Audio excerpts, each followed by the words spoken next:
এই দুনিয়ার বুকে রব্বুল আলামিন সব নবীকে একটা করে দাওয়া মুস্তাজাবা দিয়েছেন। মানে যে দোয়া করলে কবুল হয়ে যায় সাথে সাথেই। দাও বিহা, দুনিয়ার সব নবীরা ওই দোয়াটা দুনিয়ায় করে ফেলেছে। সব নবীকে আল্লাহ একটা করে দোয়া দিয়েছেন, নবী দোয়া করলেই কবুল। সব নবীরা ওই দোয়া করে ফেলেছে দুনিয়াতে। বিশ্ব নবী বলেন আমি করি নাই। ওয়া ইন্নী আখতাবিউ দাওয়াতি শাফাআতান লি উম্মতি ইয়াউমাল কিয়ামাহ। আমার ওই স্পেশাল দোয়াটা আমি দুনিয়ার বুকে কঠিন বিপদে পড়েও কোনোদিন করি নাই। আমি আমার স্পেশাল দোয়াটা কিয়ামতের দিন আমার গুনাহগার উম্মতকে সুপারিশের জন্য রেখে দিয়েছি।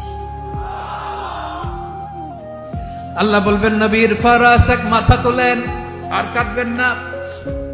বিশ্ব নবী মাথা তুলবেন। আল্লাহ বলবেন সাল তোতা, আপনি যা চাবেন তাই দেব। ওয়াশফা তুশাফা, সুপারিশ করেন, সুপারিশ কবুল করব। বিশ্ব নবী বলবেন আল্লাহ ওই স্পেশাল দোয়াটা দুনিয়াতে করি নাই, আজকে আমি তোমার দরবারে দাঁড়িয়ে কিয়ামতের দিন ওই দোয়াটা করছি। আল্লাহ আমার যে উম্মতের হৃদয়ে যাররা পরিমাণ ঈমান আছে, আমার একটা উম্মতকেও তুমি জাহান্নামে ঢোকাতে পারবা না। আপনি কি ভেবেছেন আপনার নামাজ দিয়ে আপনি জান্নাতে যাবেন? আপনি তাহাজ্জুদ গুজার, সেজদা দিতে দিতে কপালে দাগ ফেলেছেন, এটা আপনারা জান্নাতে নেবে না।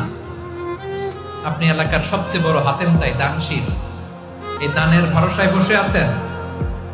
কুশিন কালো আমাদের নামাজ, আমাদের রোজা, আমাদের ইবাদত, এগুলোকে মিজানের পাল্লায় উঠালে কোনো ওজনই হবে না। তবে আমাদের একটা কৌশল জানা আছে, আমরা আল্লাহর রহমতের ভিখারি। আমরা সেদিন আগেই গুনার স্বীকৃতি দিয়ে দেব।